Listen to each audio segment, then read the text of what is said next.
What's up, everybody? Welcome back to Double F Outdoors. Guys, welcome to FLW Lake Shelbyville recap. That's what we got going on today. As you guys saw in the last video, first tournament ever for me. I was really excited, a little nervous. I felt like it went really well, though. You know, it was a rough day out there. It really was. The angler I was fishing with, I fished co-angler. The angler I fished with, he didn't even catch a keeper. He had one fish early in the day, but that was all he got. The lake just fished really tough, and you know, there's always somebody catches them. I think the winning weight was like 16 pounds, 7 ounces for anglers, and I forget what it was for co-anglers, but I know for the co-angler division, it was so tough that 51 out of the 128 of us didn't catch a fish. That's how rough that the tournament was. So, you know, it was a tough time. It's part of it. You know, we got to go out there and get them next time. My goal, honestly, going in was I just wanted to catch a keeper. I really wanted to walk across the stage with at least one fish.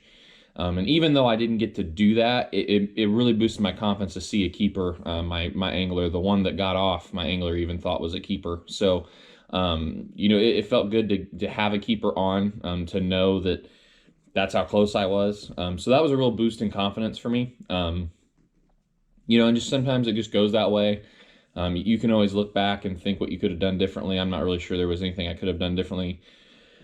You know, I've thought for the last couple of days, well, I should have just boat flipped it. But, you know, sitting there thinking, you know, if it came off as easily as it did, just kind of moving around, you know, by the side of the boat, probably wasn't going to be able to boat flip it either. So, you know, but it's one of those things. We go back to Shelbyville at the end of the year. I think September 26th and 27th. So we'll be back into the year for some retribution. My next tournament is July 11th at Rend Lake. It's a little further down south, so hoping for some better outcome there.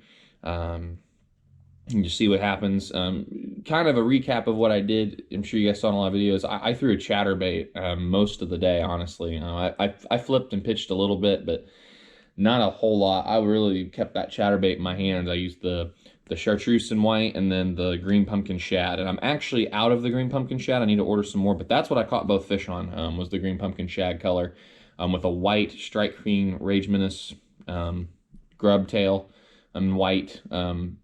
Really, that's what they seem to like. And you know, I wish that I would have gotten a few more bites and a few more fish, but that was what I caught both fish on. So in fact, I snagged my last one off of that color I had at noon, and then I didn't have another fish for another 2 hours. So I'm going to say that was a reason for it. I think I could have at least caught one more fish, whether it was a keeper or not, had I had that color. But it was ½ ounce Jackhammer chatterbait. I really like those. Really recommend them if you haven't used them before. They're awesome.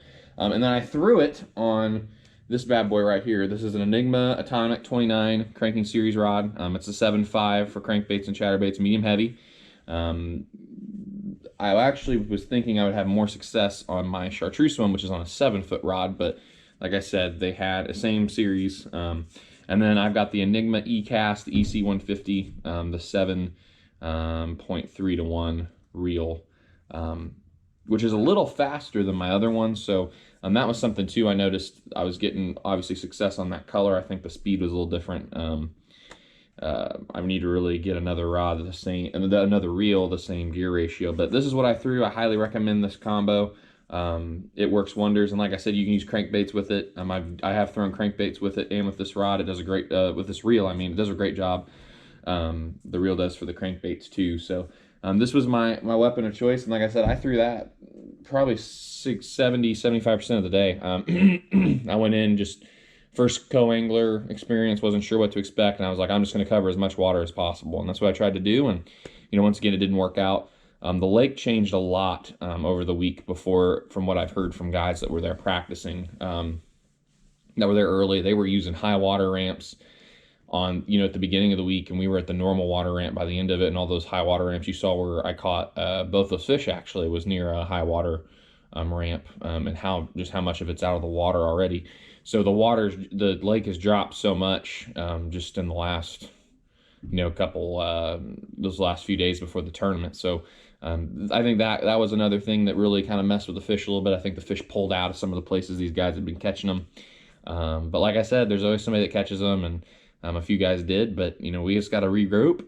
It's part of fishing. Some weeks it doesn't go your way, but like I said, I am really encouraged that I actually had one on. I just got to finish the deal at Rend. I want to catch some at Rend. I think my goal for Rend is 3 keepers. I know that's a little a little out there. A little more considering I didn't catch anything this last tournament, but that's my goal. I think we can accomplish it. I'm just gonna have to wait and see how the weather plays into it. We still got a couple weeks away. I've got to get some gear to get ready. I'm gonna order some more chatterbaits, but other than that, guys, it was a lot of fun. I had a good time. Sometimes it goes your way, sometimes it doesn't. So, but that closes the book on this first little weekend, this first little tournament, the set of videos, the prep, the actual tournament, and then recap. So we'll do this for each tournament. I've got Rend, and then 2 on the Ohio River, and then the Shelbyville one. So it'll be 5 total to finish up. So the 2 on the Ohio River in August. So, but guys, other than that, I just want to thank you for all the support, for all you guys tuning in and coming along. And I do want to thank all of my partners, the people I partner with. Enigma is one of them. Like I said, guys, check them out. I'll link them all below. I'm going to link all my partners below. Ripjaw Lures, all these tournament tackle. They've been a huge help with me buying some bulk products. Woo Tungsten, I can't thank them enough. They offer a great product. All these other companies I partner with. And the partners I don't partner with, like Strike King, Z-Man, P-Line, all these companies I use and trust. Thank you for all your guys' help and all your guys' support and making a great product. I know that didn't go the way we wanted this time, but once again, I got a message from Blue Line. As we all know, he's been on my channel quite a bit, who owns Ripjaw, just really encouraging me and telling me to stick with it. And he's been doing this for a long time, so that's what I'm going to do. And I can't thank him enough for all his support. And once again, Ripjaw Lures and their support. So guys, that's all I got today. Thanks for tuning in. I hope you guys enjoyed this tournament video. I know it was a little boring compared to what we really wanted, but hey, that's sometimes how it goes. And hey, we'll go get them in the next one. But until next time, guys, thanks for tuning in. See you next time. Peace.